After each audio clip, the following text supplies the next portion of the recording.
हैं कि फैसला सरकार को वापस लेनी चाहिए, ये फैसला जमीन हमारी, भूमि हमारी है ना, संसाधन हमारे, हवा हमारी, पानी हमारी, बिजली हमारी, ज़मीन हमारी, और बच्चे सारे बाहर के आ जाए। ये डोमिसाइल नीति तो लागू ही करना चाहिए।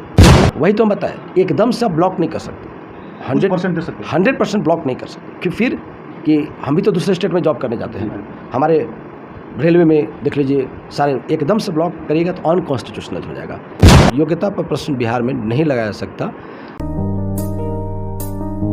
नमस्कार, मैं रोहित, आप देख रहे हैं बिहारी कलम।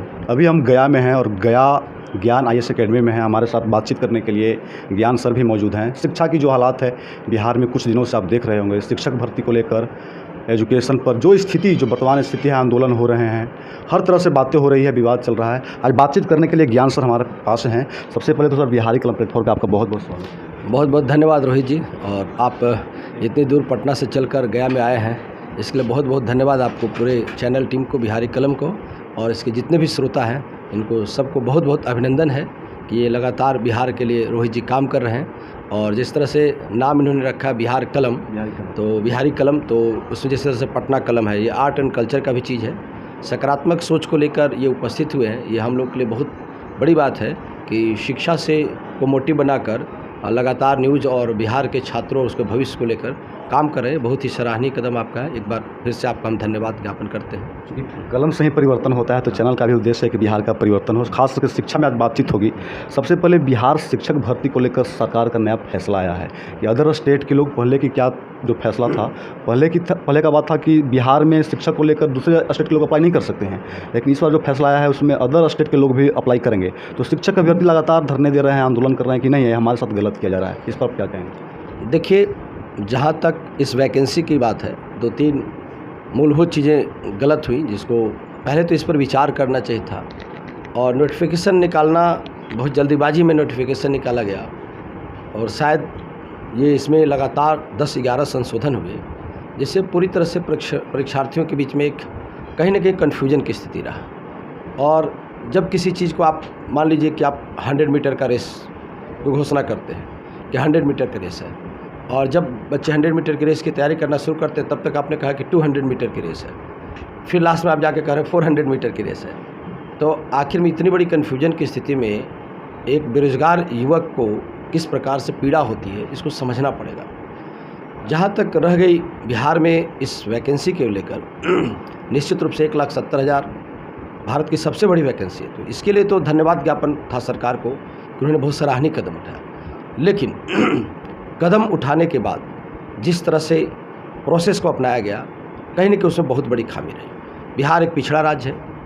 लगभग अगर आप 10 क्वेश्चन पूछते हैं तो 7 में बिहार की स्थिति इकोनॉमिकली रूप से काफ़ी ख़राब स्थिति है। उसके बहुत सारे कारण, इतिहास के गर्भ में जाएंगे तो बहुत सारा उद्योग धंधे न लगना, बहुत सारा चीज़ है, उस पर इतना समय नहीं है। रह गई अभी तक बात, सरकार को पहले ये नीति स्पष्ट करनी चाहिए कि किस प्रकार हम इसमें रिजर्वेशन की प्रक्रिया को अपनाएंगे। 100% तो अगर रिजर्वेशन दिया जाएगा डोमिसाइल के तहत, वो भी गलत होता है, लेकिन इसके तहत 70%, 80% बिहार के छात्रों को, जैसे हम लोग मध्य प्रदेश PCS में देखते थे, तो वहाँ भी ऐसा था कि 80% तक मध्य प्रदेश के लोगों को रिजर्व सीटें थी। ठीक है, उसी प्रकार से बिहार में भी जिस तरह की स्थिति हमारे यहाँ बेरोजगारी है, उद्योग धंधे नहीं है, सरकार के जो बजटरी केंद्र सरकार के प्रोविजन होते हैं उसमें मैक्सिमम बड़े राज्यों में जो इंडस्ट्रियलाइज है वहाँ उनका फंड जाता है। तो बिहार में रोजगार का एकमात्र साधन सरकारी नौकरी है। इसमें कहीं मतलब इसमें कोई भी इसको बरगला नहीं सकता है। बिहार में न नेशनल हाईवे उतने बन रहे हैं, तो एकमात्र जब संसाधन बिहार के पढ़े लिखे युवकों को मात्र एक संसाधन सरकारी नौकरी है, उसमें भी हम लोग मिडिल लोअर क्लास से आते हैं। जहाँ बिहार के बच्चा लगातार BEd इसीलिए कर रहा है कि उसको सरकारी नौकरी में शिक्षक हो।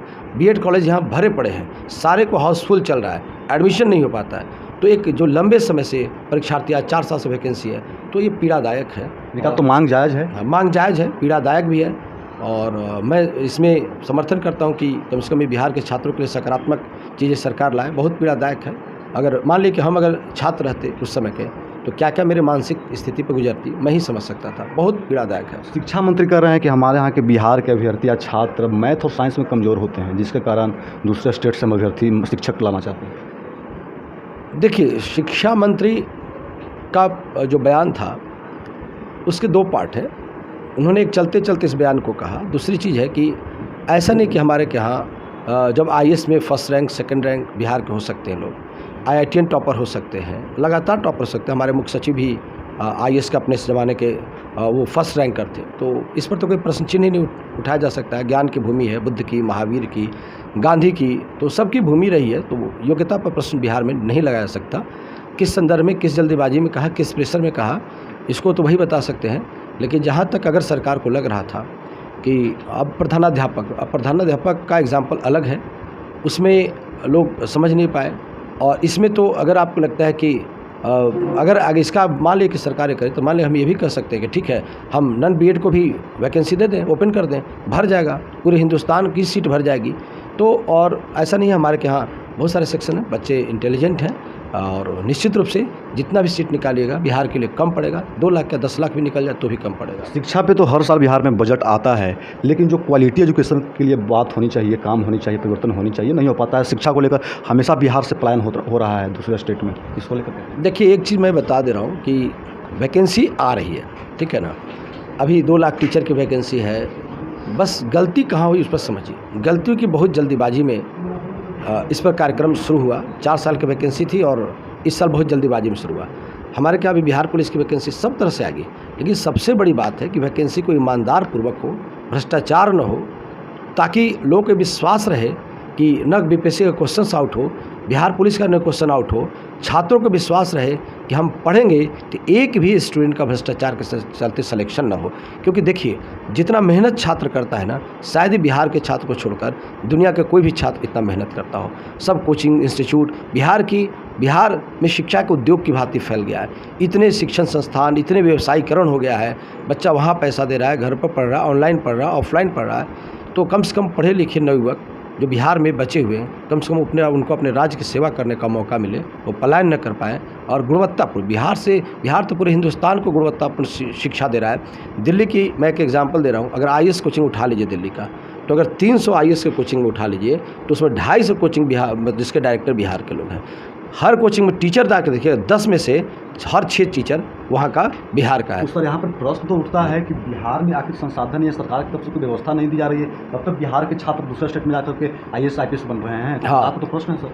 हाँ, देखिए, बिहार में जिस प्रकार से सेंट्रल यूनिवर्सिटी की कमी है, बिहार में जिस प्रकार से आपको इंजीनियरिंग कॉलेज की कमी है, बिहार में जिस प्रकार से देखिए महाराष्ट्र में हुआ, आपको देखिएगा कि वहाँ मेडिकल इंजीनियरिंग बहुत ज़्यादा, मतलब मेडिकल की पढ़ाई कोचिंग ट्यूशन में बहुत ज़्यादा नहीं होती है, लेकिन वहाँ पे इतने में इंजीनियरिंग मेडिकल कॉलेज है और डोमिसाइल नीति है। तो महाराष्ट्र का जो बच्चा, उसको आसानी से इंजीनियरिंग कॉलेज में एडमिशन होता है। वहाँ तो सीटें खाली रहती है, उसको तो भरने के लिए बिहार के बच्चे जाते हैं। आज पूरे मगध में बताइए, एक ही बिहार इंजीनियरिंग कॉलेज है, एक ही 2 इंजीनियरिंग कॉलेज है। तो आज़ादी से 70 साल बाद आपको 2 ही कॉलेज रहेंगे, तो बिहार के बच्चा तो अब इंजीनियरिंग कॉलेज यहाँ हो जाए, यहाँ के बच्चे डोमिसाइल नीति हो, तो यहाँ के इंजीनियरिंग कॉलेज में बच्चे पढ़ेंगे, तो निश्चित रूप से यही तैयारी करना पड़ेगा। हमारे पास विकल्प का है। कोई भी किसी भी उद्योग का जन्म होता है वहाँ के संसाधन से। हमारे पास संसाधन, न मेडिकल कॉलेज है, न इंजीनियरिंग कॉलेज है, तो बच्चों को कोटा जाना पड़ता है, बच्चों को दिल्ली जाना पड़ता है। तो सबसे पहले संसाधन दिया जाए। अच्छा, ये बताइए, रेलवे की तैयारी करने के लिए बिहार का बच्चा क्यों नहीं बाहर जाता है? एसएससी की तैयारी करने के लिए बिहार का बच्चा क्यों नहीं जाता है? बैंक की तैयारी करने के लिए क्यों नहीं जाता है? एक भी बताइए कि रेलवे सब बच्चा कहीं नहीं जाता, यहाँ पर बैठ के कर लेता है। तो उनके पास संसाधन है, रेलवे की बहुत बड़ी वैकेंसी आती है। अब बिहार में क्या, किसी डिपार्टमेंट की देख लीजिए, बहुत बड़ी वैकेंसी रेगुलर नहीं रहती है। अगर दरोगा का सुन रहे कि आ रही है 5 बार बच्चा 2 साल से दरोगा पर निगाह लगाए कि कब आ रही है, हमेशा 6 महीने 3 महीने पर न्यूज आता है। तो इसको ध्यान रखें। दूसरी चीज़, यहाँ पर एक एकेडमिक भी प्रॉब्लम है। ये सरकार को एक रेजोल्यूशन पास करना चाहिए कि 3 महीना में बीए, मतलब 3 महीना में बीए। हम 2000 में बीए किए थे, हमारा सेशन 2000 से 2003 था और सेशन कंप्लीट हुआ 2006 में। तो ये भी कारण है कि बच्चा यहाँ के इग्नू में एडमिशन ले रहा है। हम लोग भी कहते हैं कि नहीं, इग्नू में ले लो, 3 साल में बीए हो जाएगा। तो उससे क्या, दिल्ली यूनिवर्सिटी का सेशन लेट हो जाता है, मेडिकल का सेशन लेट हो जाता है, बहुत सारा चीज़ होता है। ये सब सुधार बहुत जरूरी है हमारे शिक्षा में। देख रहे हैं मगध यूनिवर्सिटी की, जैसा कि आप बात की डिग्री 3 साल की, तो अब नई शिक्षा नीति आ गया है, तो उसमें तो अब 4 साल कर दिया गया है। नई शिक्षा नीति को आप कैसे देख रहे हैं स्टूडेंट की? देखिए, न्यू शिक्षा नीति, देखिए 2 चीज़ होता है। एक होता है कि संस्था, अब न्यू एजुकेशन पॉलिसी गलत नहीं है।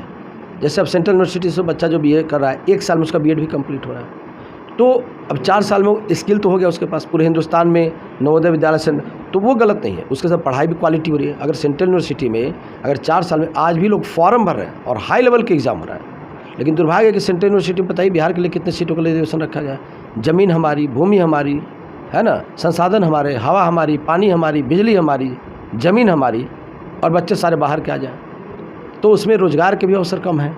ठीक है, बहुत सारे डिपार्टमेंट जो हमारे जैसे लॉ में बच्चे बाहर इसके ज़्यादा आ जाते हैं, क्योंकि यहाँ लॉ, तो कम से कम इन सब चीज़ों में बिहार के छात्रों के लिए आरक्षण होना चाहिए। सकते हैं कि फैसला सरकार को वापस लेनी चाहिए, फैसला किस चीज़ में?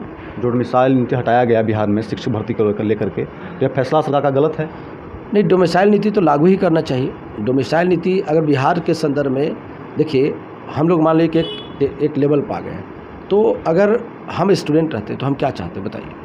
तो विद्यार्थी तो इसी के लिए आंदोलन कर रहे हैं कि दूसरे स्टेट के हमारे यहाँ इतनी बेरोजगारी है, इतनी भीड़ है, और दूसरे राज्य के जब आएंगे तो फिर हम लोग कहाँ रहेंगे? उसी के लिए तो आंदोलन हो रहा है। देखिए, वही तो हम बताएं, एकदम सब ब्लॉक नहीं कर सकते, 100% दे सकते, 100% ब्लॉक नहीं कर सकते, कि फिर कि हम भी तो दूसरे स्टेट में जॉब करने जाते हैं। हमारे रेलवे में देख लीजिए, सारे एकदम से ब्लॉक करिएगा तो अनकॉन्स्टिट्यूशनल हो जाएगा। ठीक है ना, एकदम से ब्लॉक नहीं किया सकता। लेकिन हम बताएं ना, मध्य प्रदेश 80% है ना, यूपी में लड़कियों को वहाँ 30% रिजर्वेशन। तो जब हर राज्य अपनी डोमिसाइल नीति को लागू कर रहा है, तो हमारा स्टेट भी डोमिसाइल नीति में लेट नहीं करना चाहिए। एक संविधान, ताकि हाई कोर्ट ना रोक लगाए, सुप्रीम कोर्ट ना रोक लगाए, तो उसको लीगल इंटरप्रिटेशन देखते हुए मैक्सिमम डोमिसाइल नीति का जो मैक्सिमम आरक्षण हो सकता है वो बिहार का। डोमिसाइल नीति होनी चाहिए, मैं एक बार नहीं, होनी चाहिए। और बिहार के लिए नहीं होगा तो किस राज्य के लिए होगा बताइए? क्या गोवा में होगा? वो सब डेवलप हैं, उनके क्या उद्योग धंधे हैं, हमारे क्या कुछ नहीं है। ठीक है ना सर, आप भी संस्था चला रहे हैं, ज्ञान IAS, लोग छात्र पढ़ने आते हैं, आप कैसी व्यवस्था दे रहे हैं सर छात्र छात्राओं को? देखिए, मेरा तो पूरा प्रयास है, जैसे अभी सुपर टेट के बच्चे आए तो हम लोगों ने लगभग 9 टीचर की टीम लेकर उतरे। हमारे बीच ऊपर में क्लास भी चल रहा है, आप जाके मिल भी सकते हैं। 9 शिक्षकों का बैच, और लगातार 2:30 बजे से लेकर 7 बजे तक, 3.5 मतलब 4.5 घंटे क्लास। संडे कोई गैप नहीं मैं कर रहा हूँ। संडे को क्लास मेरी 10 बजे से लेकर 4 बजे तक चलती है। आप पूछ सकते हो ऊपर में बच्चे हैं, इसलिए कि ये बहाली नहीं है, ये ज्वाइनिंग लेटर है। ये ज्वाइनिंग लेटर है, और पहले तो बच्चों को लगा कि अभी नौकरी मिल गया, फिर दूसरा सुपर टेट आ गया। हमने जब सुपर टेट की वैकेंसी जो अनाउंस हुआ तो मैंने बैच लॉन्च नहीं किया, क्योंकि मुझे लगा कि संवेदना के स्तर पर मुझे लगा कि नहीं, मैं छात्रों के साथ हूँ। मुझे लगता था कि सुपर टेट न एग्ज़ाम हो, बच्चों को डायरेक्ट ज्वाइनिंग लेटर मिल जाए। तो जब ऐसा सोचना आया तो मेरा मन नहीं किया, तो लोग लगातार सर बैच लॉन्च करिए। तो हम लॉन्च 15 दिन नहीं किए बैच लॉन्च, जबकि बाकी लोग सब जगह कर दिए। हम ये सोच रहे थे कि शायद सरकार उसी को वैकेंसी में ले ले। पहला चीज़ कि मुझे लगता है कि सुपर टेट की वैकेंसी ही नहीं निकालनी चाहिए, इतना विवाद ही नहीं होता।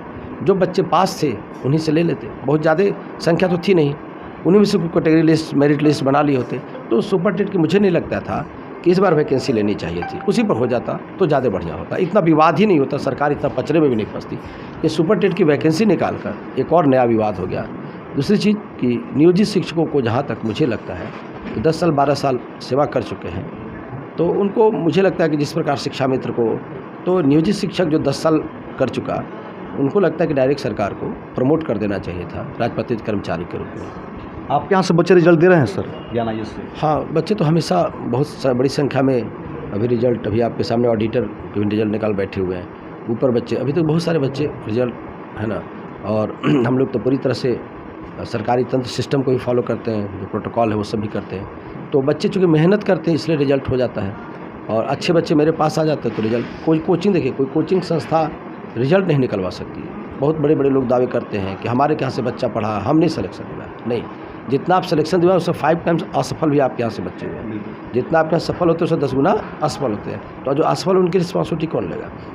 एक सिलेबस कंप्लीट होता है, जो बच्चे मेहनत करते हैं उनका इसमें रोल होता है। टीचर पढ़ाया, कोचिंग पढ़ाया, और जो घर पर मेहनत किए उनका मैक्सिमम कंट्रीब्यूशन होता है रिजल्ट में। कोई कोचिंग शिक्षक संस्था है ना रिजल्ट नहीं दे सकती, मार्गदर्शन की भूमिका निभा सकती। और बच्चों के क्रेडिट को आजकल कोचिंग वाले उठा लेते हैं कि मैंने उनको पास कराया, जो कि शिक्षा के क्षेत्र में व्यवसायीकरण को दिखाता है। बच्चों ने पढ़ा लिखा, दिन रात घर पर मेहनत किए, वही बच्चा मेहनत नहीं किया तो रिजल्ट नहीं हुआ, वही मेहनत किया तो। आजकल के कंपटीशन के दौर में एक ही रिजल्ट दे सकता है, वो खुद छात्र। बाकी न शिक्षक, न कोचिंग, न ट्यूशन, कुछ नहीं। छात्र अगर रियल में छात्र है तो रिजल्ट निकाल लेगा। बिल्कुल, जैसा कि आप देख रहे थे एजुकेशन को लेकर के ज्ञान सर से लंबी बातचीत हुई। आपके मन में भी कोई विचार है तो कमेंट करके बता सकते हैं। अगर फेसबुक पर देख रहे हैं तो फॉलो, और यूट्यूब पर सब्सक्राइब करें। बहुत बहुत धन्यवाद।